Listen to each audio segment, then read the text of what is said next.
Kegiatan wawancara ini diawali dengan perkenalan antara peneliti dan narasumber yang merupakan salah satu sekdes di Desa Manonjaya. Peneliti menyampaikan tujuan wawancara, yaitu untuk mengetahui sosial dan pertanian di wilayah tersebut. Narasumber menyambut dengan baik dan bersedia memberikan informasi berdasarkan pengalaman dan kondisi nyata di lapangan. Pada awal wawancara, narasumber menjelaskan jumlah penduduk di Desa Manonjaya sekitar 5.769 jiwa. Lokasi desa yang cukup strategis karena dekat dengan pasar membuat sebagian masyarakat beralih profesi menjadi pedagang. Menurut narasumber, kedekatan dengan pusat ekonomi tersebut memudahkan masyarakat melakukan aktivitas jual beli sehingga minat terhadap sektor perdagangan yang cukup tinggi. Selanjutnya, pembahasan beralih ke kondisi lahan pertanian. Narasumber menyebut bahwa luas wilayah desa sekitar 72 hektar yang bagian besar masih berupa lahan sawah. Namun, dalam 2 tahun terakhir, terjadi pengurangan lahan pertanian sekitar 3 hingga 5 hektar akibat alih fungsi lahan menjadi tempat usaha atau kegiatan perdagangan. Hal ini berdampak pada hasil panen yang mengalami penurunan dibanding tahun sebelumnya. Terkait kepemilikan lahan, narasumber menjelaskan bahwa sebagian besar lahan pertanian dimiliki secara pribadi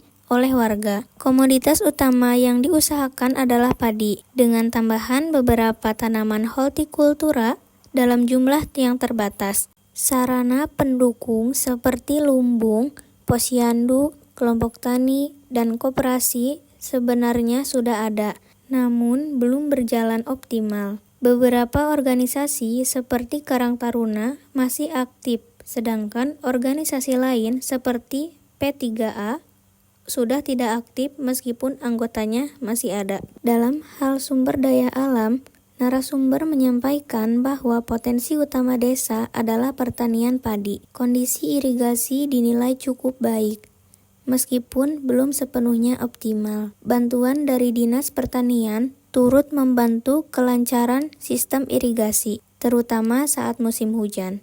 Akses terhadap sumber air juga tergolong mudah karena dekat dengan sumber mata air, serta adanya petugas khusus yang mengatur distribusi air dengan jadwal pengairan sekitar 2 kali dalam seminggu. Lebih lanjut, narasumber menjelaskan pembagian peran dalam kegiatan pertanian. Perempuan cenderung lebih banyak terlibat dalam aktivitas bertani, sementara laki-laki lebih banyak bekerja di luar sektor pertanian, seperti berdagang atau pekerjaan lainnya. Pola tanam yang diterapkan juga tidak terlalu bervariasi dan masih bergantung pada kondisi air yang tersedia. Di akhir wawancara, dibahas mengenai penggunaan teknologi dalam pertanian. Narasumber menyebutkan bahwa alat modern seperti traktor sudah digunakan dalam proses pengolahan lahan.